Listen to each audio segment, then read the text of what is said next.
Әүлия ғәрәп теленән вәли, ягъни изге дигән һүҙҙән алынған. Нәфсеһен тулыһынса еңеп, Аллаһтың хозурында исламның асыҡ һәм батын, ягъни яшерен ғилеменә ия булыу дәрәжәһенә ирешкәнгә лә салихты вәли тиҙәр. Раббыға туҡтауһыҙ шөкөр, Әлмисақтан башҡорт иле әүлиәләр төйәге булған. Һәр бер ауылыбыҙҙа тиерлек изге йәндәргә бәйле фәһемле һәм матур тарих бар. Ҡариҙел районында унлар ҡабиләһе башҡорттары йәшәгән Яҡуп ауылының йылъяҙмаһында Туймөхәмәт әүлиә исеме балҡый. Халыҡ һөйләү буйынса ул ғаиләһе менән Урта Азиянан, хәҙерге Үзбәкстан еренән килеп төпләнгән. Әүлиә, уны Яҡуптар туйыш тип тә йөрөтәләр, бер ваҡыт төшөндә аҙан тауышын ишетә. Һәм оҙаҡҡа һуҙмай, балалары ҡатыны менән йылғай аръяғынан күлдәктәренең итәгенә һалып, мәсет нигеҙенә таш ташыйҙар. Шушы мәсетне салырға ул итәгенә суның безнең таш карьеры, таш су аръягында, шушы таш аръягыннан итәгенә ташны салып, судан, әүлиялар алар судан батмайлар, шундай аларға Аллаһ Тәғәлә ҡөҙрәт биргән, итәгенә таш тейеп, мына шушы мәсетне салырға уйлаған һәм сала башлаған. Ул мәсеттең формасы дүрт көл, нейдә Ғәрәбстандағы Мәккәдәге мәсеткә ошаш, анда да шундай уҡ. Менә шуның өсөн шушы әгәр дә аңа ярдәм итеп, ташны бүтән кешеләрҙе алып килеп шушы мәсетне салырға ярдәм итәбез дисәләр, аларның ташларын, һәр бер ташын белеп, нигә ситкә алып ҡуйып барған. Фәҡәт үҙ көсөн үҙ итәгенә салған белән генә мына шушы мәсет салынған.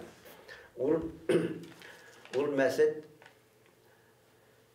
цемент белән эшләмәгәнлектән, теге яз көне ҡояш ҡайсы яҡтан эретә, шул яҡҡа теге ауышыбыраҡ, әҙерәк формасын итеп, теге емерелгән саҡлары да булды. Без аны безнең дәүерҙә, безгә ҡәҙәр безнең аталарыбыз, бабаларыбыз һәр ваҡыт төзөк хәлдә мына шуны көйләп нитеп торҙолар. Ул һәр ваҡыт эрешәткәле булды.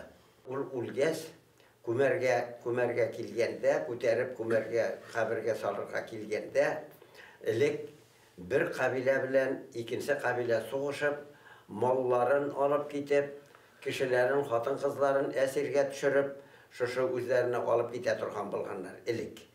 Мына шушы аны күмәргә күтәреп килгән ваҡытта аның мәйетен тау башынан шушы икенсе ят ҡабиләнең бында суғышырға килгәнен күреп ҡалалар, аны җиргә ҡуялар да, алып килгән кешеләр шушы ҡорал алып теге яуны ҡайтарырға, яки аларға ҡаршы сығып, аларны ҡыуып ебәрәләр. Ҡыуып ебәреп, Туймөхәмәт әүлиәнең мәйетен җиргә ҡуябыҙ дип килсәләр, шушы мәйеттә юҡ, ҡәбер өҫтөндә йәшел үлән үҫеп ултыра.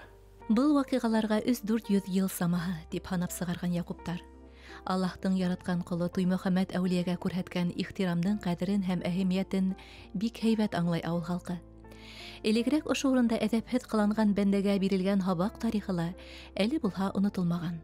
Хәйер сала торған таш бар шушы мавзолей эсендә. Ул электән без аны алып, мына шуны төзөгәс ҡуйҙыҡ, ул ташны шушы ололар, бабаларыбыз, безнең аталарыбыз, бабаларыбыз мына шунда килеп ғибәдәт ҡылғаннар, ниндәй эш эшләсәләр дә Туймөхәмәт әүлиәдән сорағаннар. Шушы килеп, намаз уҡып, Ҡөрьән уҡып уҡтырған ваҡытта, Совет власы ваҡытында, коммунистар ваҡытында түрәләрнең төрлөсө бар бит инде, төрлөсө бар, Аллаһ Тәғәләгә ышанмағаннары да бар. Килеп, сез мында юҡҡа табынып, юҡҡа уҡып ултырасыз дип, шушы ташҡа тибеп, ташны сындырған. Шушы кеше, бу түрә. Икенсе көн үк мының аяғы сынған. Тәҡүәле ҡолона хөрмәт күрһәткән халыҡты Аллаһ яҡлай, ҡурсый, матур ниәтен тормошҡа ашырға бар яҡлап ярҙам итә.